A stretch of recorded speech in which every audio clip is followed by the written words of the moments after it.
Hello and welcome to Military Mayday. We're pointing out a few pieces on the chessboard for you. If you value quick info, please like this video and subscribe to this channel. We get started out here with NATO to fret over, used to fret over Russia's threat against the Suwalki Gap. The threat is now smaller than ever, and this is a very important article. There's a bottleneck here. Suwalki Gap is one of NATO's biggest weaknesses against Russia. Putin's full-scale invasion of the Ukraine has drastically reduced that risk. It's a narrow 60-kilometer odd stretch of land in the Polish-Lithuanian border, which is bordered by the Belarus on one side and the Russian enclave of Kaliningrad on the other. The Suwalki Gap is the only land corridor that connects the Baltic states with the other NATO members. It's a narrow stretch of land which, in the event of conflict with Russia, could be hit with artillery fire from both sides. In short, for the West, it's a dangerous bottleneck. After following a policy of military neutrality for decades, Finland and Sweden both applied to join NATO. Yeah, now see, that's the kicker. While Ukraine was pulling men out of that area, here's the other countries joining up with NATO. The accession of Sweden and Finland creates a de facto NATO Mare Nostrum, translating to our NATO Sea. NATO members are bordering most of the Baltic Sea. Russia would be unable to prevent Western reinforcements arriving by sea. Yeah, that's an important article. You're probably going to hear more about this. I'll guarantee you more will be joining from the Suwalki Gap. It's bad news for Russia, good news for USA and NATO. Japan plans additional ammunition depots amid missile expansion, and boy, don't they.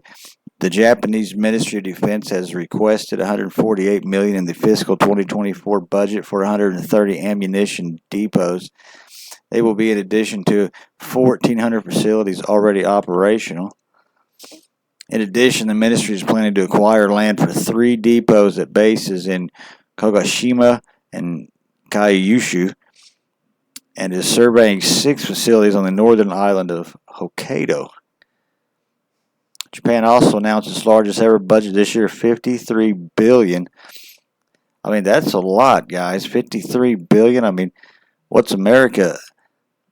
$1 trillion? I mean, that's a decent budget for their size amid an expanding Chinese military capability and North Korea missile threats. And yeah, I mean, you can't really blame them. Now, I believe we're in control of both China and North Korea, my personal opinion. But depopulation time, boys. All right, let's go to this one. NATO deploys AWACS surveillance jets to Lithuania. Weren't we talking about Lithuania just the other day? NATO will temporarily deploy airborne warning and control system AWACS surveillance planes to Saliao, Lithuania. The 2 aircraft are scheduled to arrive on 28 29 September 23rd and will fly missions to monitor Russia's military activity near the alliance border. Read this article yourself. It's out of, well, I don't know what the heck.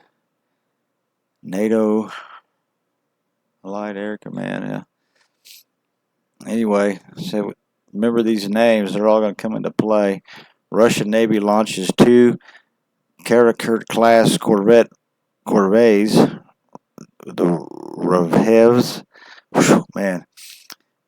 and Udom-Lia. According to the information published by DZN on September 27, 2023, Russia's Ministry of Defense reported the launch of 2 Karakurt-class corvettes, those 2, and the Amur shipbuilding plant of The vessels are designated for the Pacific Fleet. There they are. Look like a well-armored little ship. Some nice, decent turrets on it. Sonar. I'm guessing this is more for subs. But I don't know. I'm not a Navy guy. Follow further outfitting and rigorous testing. The ships will join the combat ranks of Russian Navy. while 4 shipyards are currently involved in producing these ships for the Project 22-800, this maiden voyage is shipbuilding. Moreover, 2 more hulls related to the same project are presently under construction at the Amur shipbuilding plant. So there'll be 4 coming online pretty soon. 2 now. The ship can achieve 30 knots. That's 35 miles an hour. That's a nice little speed. She has a range of 2,500 nautical miles. That's a good range. 4600. It can operate continuously for 15 days.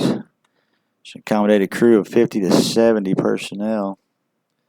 Navigation and detection. The ship is equipped with a range of sensors and processing systems, including a mineral M radar, Positive -M1 3D radar, and others. The armament consists of various automatic guns, CIWS systems, and anti-ship cruise missiles. Additionally, the convoy equipped the machine guns for closer combat scenarios to an old reconnaissance. The ship has provisions for an Orlan 10 UAV launcher. I'm sure she's got a wide range of uses. Here's a CNN story. I'm just going to hit the top. A NATO country could soon have a pro-Russian leader. Now, if you know anything about CNN, you want to think backwards. So it's going to be an anti-Russian leader, maybe. Robert Fico. As for stopping military aid to neighboring Ukraine. Australian troops moving north into army overhaul. Let's hear the explanation. Hundreds of Australian troops will be relocated to northern Queensland as part of a major restructuring of the army. Defense Minister Richard Marles says the shakeup is in response to recommendations from the Defense Strategy Review and is about ensuring the nation has the army of the future. Now think about that, the army of the future, and that is it. There is nothing else. I read something about it yesterday, and I believe it had something to do with invasion on the shore. Is that correct? Anyway, China issues warning for military exercises in parts of South China Sea. Yeah, China's being told to ramp it up, in my opinion. I get too much into that when I'm running out of time. Germany signs a nearly $4 billion deal for Israel's Arrow 3 missile defense system. Germany is always going to be a big name. A Russian state TV threatens cluster munitions attack on NATO. Remember, that's just Newsweek, so I'm sure they've turned his words around in some case. I'm just not going to read it. It's more propaganda. Just don't really want to burn through it. I kind of ran out of time. Taiwan unveils its first homemade submarine to counter China with asymmetric warfare. Here she is. So that's her. Ship dubbed the Narwhal. It doesn't really say anything about the ship at all, really, very much. Let's see what we got here. Pentagon's killer robots are spurring major concerns. I'll have to go into that maybe some other time. U.S. recognizes Ukraine's military success in South and East as a miracle. Yeah, I don't know if it's a miracle or not, but more like the right weapons and the right mercenaries that are being used over there know what they're doing. NATO jets deployed in Lithuania to track Russian movements. Yeah, there's that name again, Lithuania. Coming to big play. Defense Ministry. Turkey eliminates more than 1,300 terrorists. I'm sure this is a complete story here. That's about all we got today, ladies and gentlemen. I'll try to do another tomorrow. I'll be more in depth, have more stuff highlighted. Thanks for watching. Don't forget to like and subscribe. And toodaloo.